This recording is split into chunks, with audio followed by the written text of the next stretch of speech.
authoritarian and corrupt and incompetent British colonial regime that was accountable to no one. By the 1830s, this had led to a lot of riots and protests by the growing Canadian middle class, many of whom wanted their colonies to reject British rule and join the United States. This led in 1838 to the appointment of a guy named Lord Durham as the Governor General of the Canadian colonies. Unlike some of Canada's past governors, Lord Durham was a very respected and intelligent man, and during his brief time as governor, he wrote this big report advising the British on how they could avoid losing Canada to the Americans. His big idea was for Britain to unite all of the Canadian colonies and allow them to rule themselves through their own democratically elected parliament while still remaining part of the British Empire. Here is how he explained it. Such a union would form a great and powerful people, possessing the means of securing good and responsible government for itself, and which, under the protection of the British Empire, might in some measure counterbalance the preponderant and increasing influence of the United States on the American continent. If we wish to prevent the extension of this influence, it can only be done by raising up for the North American colonists some nationality of his own, by elevating these small and unimportant communities into a society having some objects of a national importance, and by thus giving their inhabitants a country which they will be unwilling to see absorbed even into one more powerful.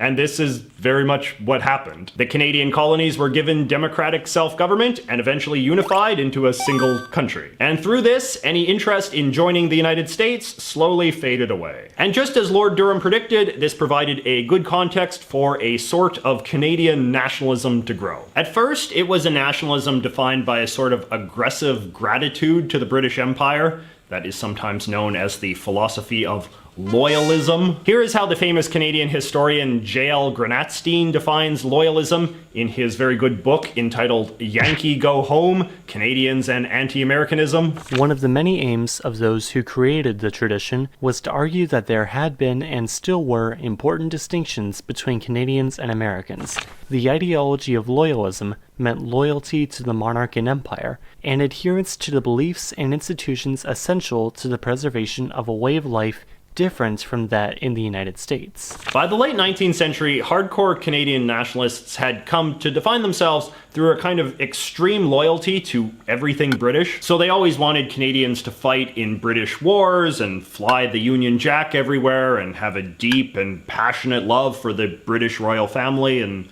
things like that. Britain was viewed as Canada's wise and loving protector, keeping the country safe from those horrible American traitors to the crown. I should also note that a lot of this Anglophilia was also tied up in a very narrow ethnic notion of what it meant to be Canadian, which is to say a good Canadian was not just somebody who was loyal to the so-called British connection, but was also of good British ethnic stock himself. There was a lot of looking down on America as a country that had too many blacks and Jews and Mexicans, which just shows how this idea of the perfectly British Canada was kind of a cover for a lot of more racist views as well. But in any case, it would be fair to say that the Canadian nationalism of that era was quite right-wing. But this philosophy didn't last long. The British Empire was already sort of starting to break down by the early 20th century, and as Canada grew to be a more wealthy and successful country in its own right, a lot of the Canadian political establishment decided that they didn't really like or need the British connection all that much. Canada negotiated full political independence from Britain in 1931, and from then on considered itself a country that was equal to Britain, not subordinate to it. Now, there still exists a kind of soft aftermath of British nationalism in Canada, and it still tends to mostly revolve around being proud of British-style things that Canada has and America doesn't, like a political connection to the British royal family, or the countries of the Commonwealth, or the Westminster parliamentary system, and things like that. And even today, Canadians are still taught to be weirdly smug about the British role in the War of 1812. But the big story of late 20th century Canada was the development of a new left-wing form of anti-American nationalism to replace the old right-wing one. In the aftermath of the Second World War and the beginning of the Cold War, anti-Americanism became a popular cause all over the world. Some of this was born from resentment at how powerful America had become in the aftermath of the war,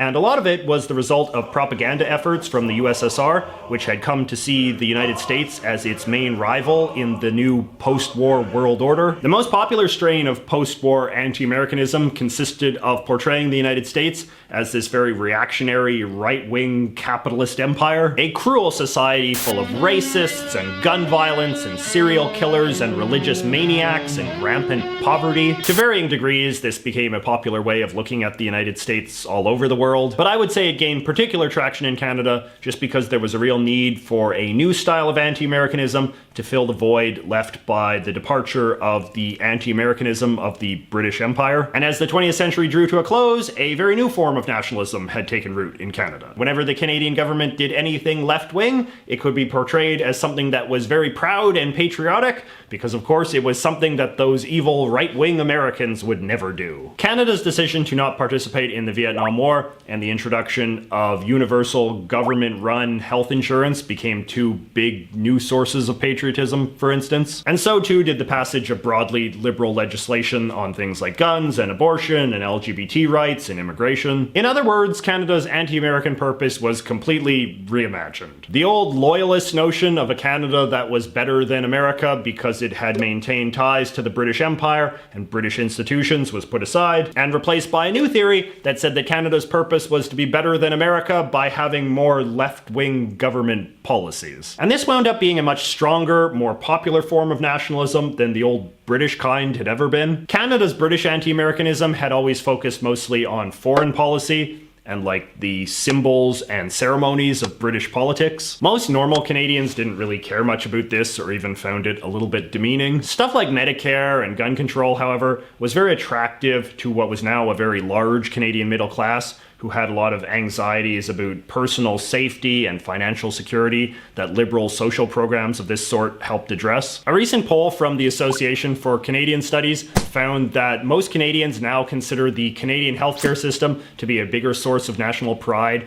than the flag, constitution, or national anthem. Canada's healthcare system is not actually rated that highly in the global scheme of things, but you know, at least it's free and America's isn't, and that's all that most Canadians really care about. The popularity of this kind of thing is also one of the reasons why life has become quite difficult for conservative politicians in Canada. Since so much of Canadian nationalism is now bound up in left-wing social programs that conservatives generally don't like, they are constantly under attack for being unpatriotic. The left-wing Canadian nationalists of today will reliably paint conservatism as some sort of sinister American ideology that has no place in this country. And conservatives don't really have a good answer to that. They basically just have to fake liking social programs they obviously don't and hope that people will buy it. I mean, you sometimes run into Canadian conservatives who are like, hey, maybe we can bring back the old British nationalism. But of course that's extremely difficult to do given how much racial and colonialist baggage that stuff has at this point. Today, most polling data suggests that Canadians overwhelmingly regard the United States as a society much, much worse than their own. For example, here is some data from a 2016 survey from the Angus Reid Institute. And just in case anybody was wondering, this poll was taken before Donald Trump was elected president. Only 15% of Canadians described the United States as a caring society,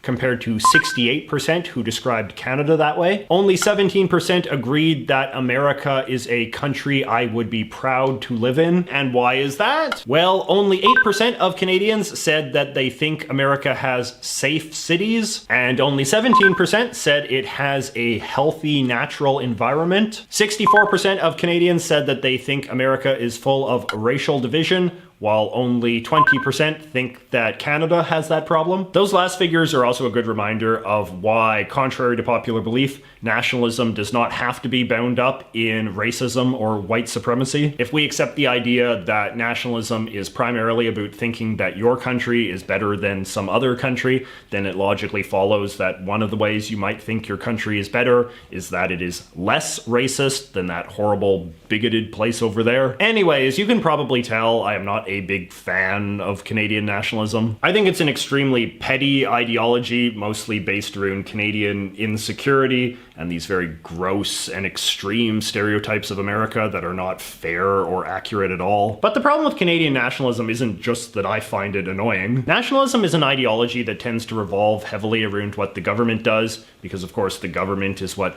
runs the nation. And when you have a very nationalistic government, as Canada usually does, one of the things that inevitably happens is that you develop this class of people who try to secure a lot of power and money for themselves by aggressively